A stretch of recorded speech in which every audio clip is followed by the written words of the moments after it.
Marlene Holmes, the master distiller for Milam Greene. Marlene, thanks for hanging out with us a little bit today. Well, thanks for having me, Jake. Yeah. So you've made it up to Kentucky, right? You're up here quite often anyway. It's February. You don't know what to expect weather-wise, but how's Kentucky treating you so far since you've been up here this week? Yeah, I can't complain. I love the snow, so it was a little chilly. Yeah. But when I left home, it was, in the 90s, 80s. So, but anyway, it's good. Yeah. Always good to be back in Kentucky. Well, it's great to be with you. We have been a big fan of the brand overall. We've gotten to talk to Heather many times. We've gotten to talk to your PR team. And Matt McGinnis and Big Thirst, but really, you don't get to talk to you all the time because you're down there working hard or up here working hard as you all do that. So people may not know you very well, so we'll use the next few minutes for people to get an understanding of you. So you've been with the organization, Milam Greene, for 7 years now, but what's your history in whiskey and distillation? Yeah, so Jake, I got started back in 1990. Okay. With Jim Beam. All right. Started with them in the warehouse department, handling barrels, and spent 27 years with them doing various jobs there at the distillery. Spent most of my time in the still house, running the column stills, the mash cookers, fermentation, and what have you. But there's not many jobs actually while I was there that I didn't do, but the bulk of it was in the distillery. Wow. So what's it like working for, a living icon and Freddie, and Fred and all those guys who have really, you got to see Booker even. Like you got to see the whole thing, right? So what's it like working with an organization like that to really get your feet wet? And by the time you go to do whatever else you want to do, you're not wet behind the ears anymore. You've kind of seen just about anything that could happen. Yeah, those folks were great to work with. That's a legacy distillery. They've been around 200 years, and so it was pretty cool to work with each of those guys, actually, and learn a lot from them. And but yeah, it's been an amazing trip. I wouldn't be where I'm at if it wasn't for a lot of the folks, operators, management people that I worked with while I was at Beam. Yeah. So what's it like going from, depending on where you were, Claremont or Boston, right, and headed down to Texas, right? That's got to be a big switch. Yeah, it was a big switch.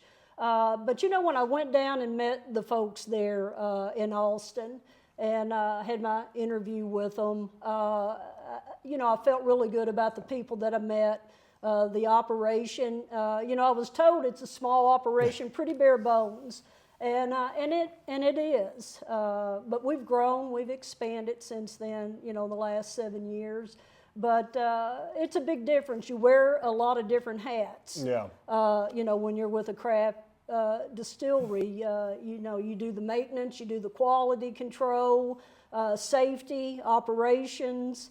You manage the people that's in the distillery, and so. But it's been a big learning experience for me. There's no doubt about that. Yeah. But it's been pretty amazing. What's been the one big difference going from the giant conglomerate to the craft process, right? Because to me, it's like I've seen that operation at Beam. Yeah. And it's ginormous. For anyone who hasn't gone to the Bourbon Trail, just go check that out. It's massive. But what was like the one aha? You were like, we're in for something completely different now. Yeah. Well, it was probably that first day that I went to the distillery there. The drive there to the distillery, my first thought was, where's the rick house? And, and I quickly found out that everything, was there in one building. We had our grain stored there, we was aging there, we were bottling, mashing, fermentation, distillation, all going on, under one roof. And, the thing, I guess the big thing is being able to, try some different things. Yep. Different barrels as far as char levels, toasting, barrel entry proof. So that was a lot of fun to be able to have that support from Heather to be able to do those things and experiment a little bit. Yeah, I mean, that's one thing that you all have done, and we have a bottle here where I've already taken a sip, and you may, but like this is the very small batch, right? And you all have put out a variety of different products. The Wildlife Series single barrels sell like hotcakes. Right. The Blue Label, I'm drawing a blank on the name, which I think is the rye whiskey, which is delightful. Right. And so you all have put out a lot of different things, and then you get the really fun barrels like the Unabridged series that were just beautiful, older whiskey. You know, so like having that flexibility to put complex programs together or, you know, simple programs, which may be some single barrels blended together. How much fun is that to be able to experiment as much as you're able to? Oh yeah, it's you know, that was something that I didn't have the opportunity to do in the past. So it's been a lot of fun to be able to sit down and, you know, and have multiple samples in front of you that you've pulled from various aged whiskeys, and to be able to sit down and taste those and you know, see that the different tastes that are there from the different mash bills and what have you. And you know, we do a lot of things a lot different than a lot of distilleries do. To us, you know, our MO has always been to take everything that's out there that's available to us, whether it be our whiskey, our pot stilled whiskey, our column stilled whiskey that we make here in Kentucky, or sourced whiskey that we get from Tennessee or Indiana or wherever, and then be able to sit down and try those and put them together. This very small batch, we just come out with it a couple of years ago, and it is just, it's been amazing for us. People just rave about it, but you know, that's all done in-house. We break down our tawny port wine barrels, toast them right there in-house, drop those toasted staves down in the vat with our juice, and let it finish out for a few weeks for us to come up with this product. So it's a lot of fun. It is. I pushed Heather on you all creating a big Solera barrel for this one, you know, as you keep going, so you could just add back to it, and then you could always, as it goes down, you know, create a little variance in batch to batch, but she's not bid on that one yet. But it is fun because this one is like cherry cola bomb to me. It's just a really easy drinker, can be added to a cocktail, can be drank neat over ice. I think you get a lot of variability, but I get that with all of your all's whiskey, to be honest. There's a lot of ways you can utilize the whiskey portfolio overall. So that you mentioned something about the pot distillation, and we're going to talk about your time here in Kentucky too, because you come up here with a purpose. It's not just to hang out and see friends. That's right. What was it like to go to a pot distillation, right? Because that's completely different than running the 60-foot column still. Yeah, absolutely. You know, that's a batch system, and I had never operated a pot still before, and so. You know, I learned though from the guy that I was working with there in the distillery. He had been there for about a year when I come on board. And also, I've got a few connections here with folks in the bourbon business. I knew one of the guys there at Moonshine University. Nice. And was able to go in and spend a few hours with the guys there before I ever made my first trip actually to go to work there in Texas. So, you know, I had some people that I could lean on a little bit, but, you know, it's been amazing for me. You know, a lot of the old timers that I worked with there at Bean that trained me, you know, I can remember over the years, you know, those guys saying, boy, I'd give anything to have, you know, a little pot still that I could run and make, you know, some whiskey off of. Yeah. And then to be able to go and do that, it's been a big treat. It sure has. So you talk about Moonshine U. I know this isn't about them, but if you have time, right, I go to the little West End party here in Kentucky and go do that. I think it's such a cool experience. Right, absolutely. It made it even come alive even more to me. I've done 300 and something episodes of this with my partner Scott, and we've, you know, got to see a lot. But when you actually get to pour in the grain and see it cook and pour in the yeast and all that process, and then get your you know, your heads, hearts, and tails and understand that process, it really is eye-opening to what yesteryear distillation was, and what true craft whiskey is today. Yeah, there's you know, there's a tradition here. There's a culture. Whiskey's been a big part. Bourbon has. The state of Kentucky for over 200 years. Beam is over 200 years old. Yep. A lot of our ancestors come through the Cumberland Gap with pot stills strapped to their wagon. Yep. For various reasons. But this was a great place. Kentucky was because of the natural resources for people to come and make whiskey. Yeah. And to be a part of that, has been pretty awesome. And so you go from the harsh Texas weather, right? The distillation is going to happen, right? But like how you age Texas whiskey is completely different. But you also have a great opportunity previously with Bardstown Bourbon Company, now with Whiskey House, utilizing these brand new generational type of distillation processes.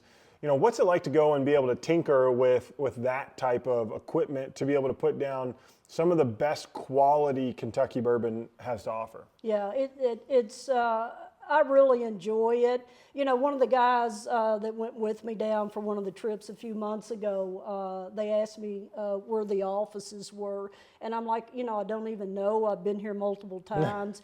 I like to hang out with the guys out on the floor, where the column stills, the fermentation, the mash cookers, the grain. Yep. I like that behind the scenes and be able to chat with those guys.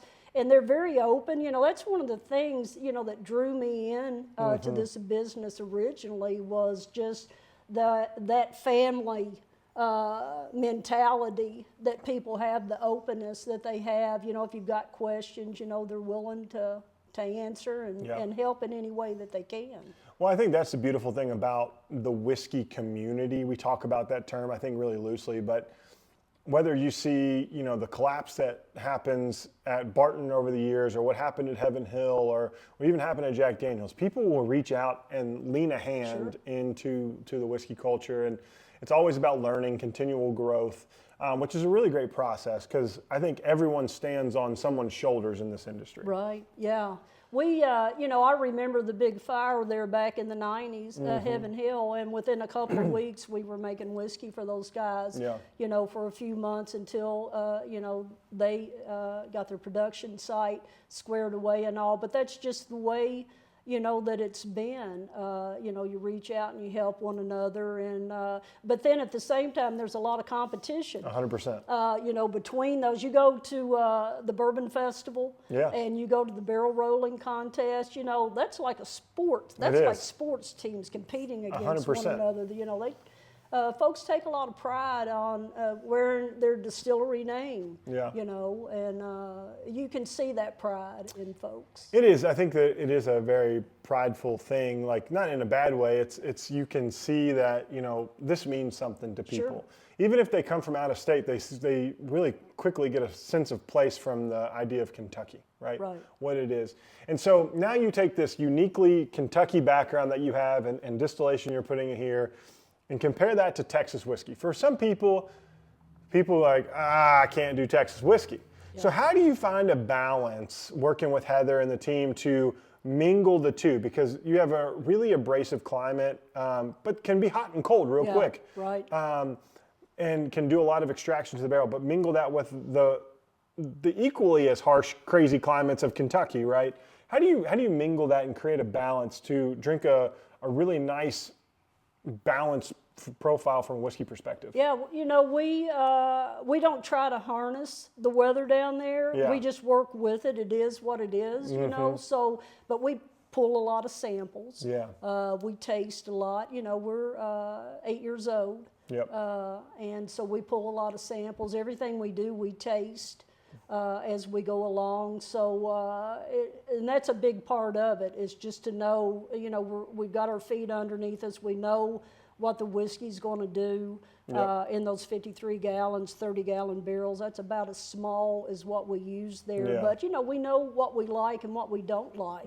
And so to be able to take those then and batch them together, mingle them together, it's a pretty cool process to go through. It definitely is, and I'm one to learn and to appreciate Texas whiskey. I think Texas is a place where terroir is as important as anything else, and not terroir of the grain, but terroir of the climate, right? and understanding what that is, because you have a lot of great Texas whiskey coming out, Right. And you have people transitioning from a bourbon and understanding maybe a single malt works better for them down there, Yeah. or you have something like in Austin not far away, a still versus mostly people being pot there. Right. So it's really unique and interesting, and you all are kind of taking the best of both worlds, plus what you all do with Tennessee, Yeah. and so on and so forth. So 20 plus years into the business, 30 years into the business, right? What's the next thing you're looking forward to? Because there's always got to be something on the horizon that you're looking forward to next. Well, just to continue to be creative. Yeah. When we started, like with our rye whiskey, finishing out in the Tawny Port wine barrels, we thought, well, it'd take us a year and a half to have a product there. It was a couple of months. And, and that rye whiskey has been fantastic for us. People love it. And so we're just going to continue to stay focused, building our inventory, being creative. Yeah. And we've got a couple of projects that we're working on. We've got one that we've been working on now for about 3 or 4 years. Oh, wow. And we hope to move on with that and share that with folks later on this year. But, we're going to continue to finish out in different casks, see what kind of whiskey's out there, Yeah. and bring it in and make something really beautiful out of it. It's not a bad time to be bringing in different types of whiskey. Right, yeah, yeah. We saw the crazy increase of production of whiskey, and now, interesting on your take here, but like we as a group, as a podcast, we believe we're about to enter the golden age for the consumer, right? For a long time it was exclusivity, right? But now you see everyone opening up. The catalogs are getting bigger and cheaper. What do you think about the consumer? How will they enjoy the next several years after we saw this mass increase in production? Yeah, so, a lot of consumers that I talk to, they're looking for something out there that's different. And I think that's where the craft folks come into play, 100%. is they've pushed the big guys. They have for years now, the last 5-10 years, the craft folks have pushed, the legacy brands to look at things outside the box. Yep. And that, that's been our MO all along, is that, whatever's out there available to us, we're gonna do something with it and make something really, really nice for the consumer out of. And I see us continuing to do that, to be creative. Yep. With the talent that we've got. Heather's done an amazing job of putting a really great group of folks together. And we're a small little independent distillery, but she's done a fabulous job of putting some really good people together that are passionate and love what we do. Got to be the little engine that could sometimes, right? Absolutely. You got to just keep chugging along. Just keep chugging. That's it. Well, this is going to air, after the awards ceremony, but so you're here for the World Whiskey Awards, right? And you're going to be honored, which is great.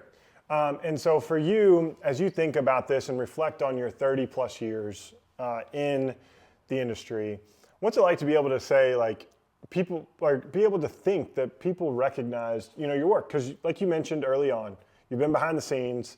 Yeah. Has it set in yet?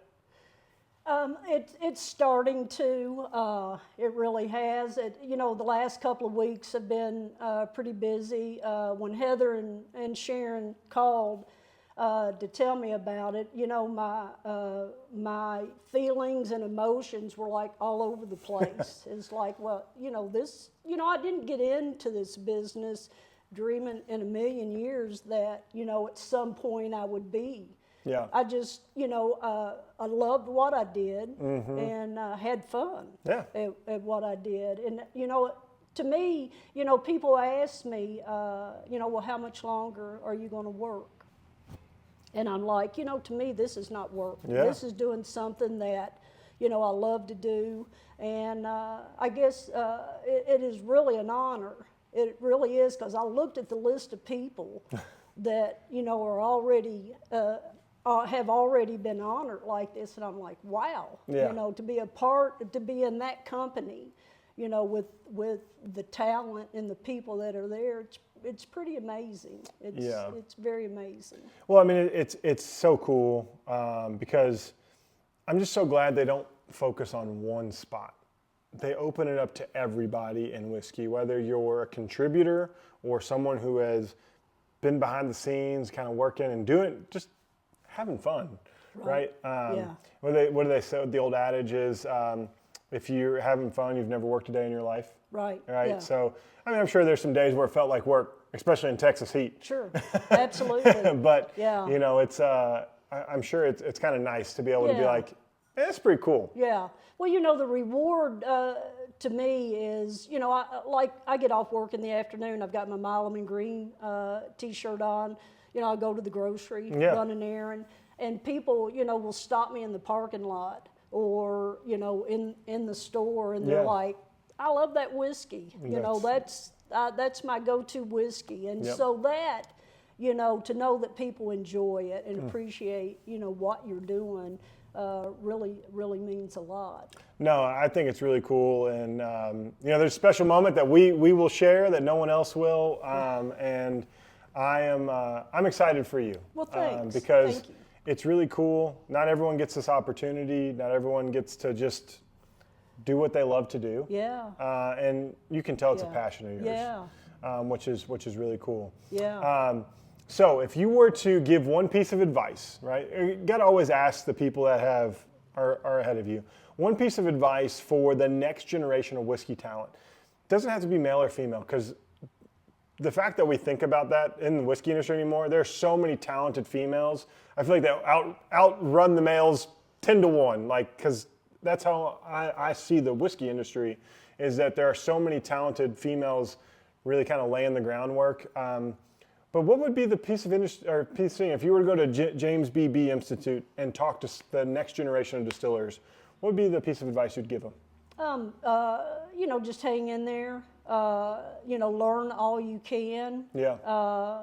And just enjoy, you know, what you're doing. Don't give up, because, you know, believe me, I've had days, I've had moments that, you know, that I've thought, you know, that have not been so great. Yeah. But I've had so many, many more that have been, you know, very rewarding and fabulous days in the business. And then the group of people that you work with, you know, a lot of it's about the folks that you work with. And I've been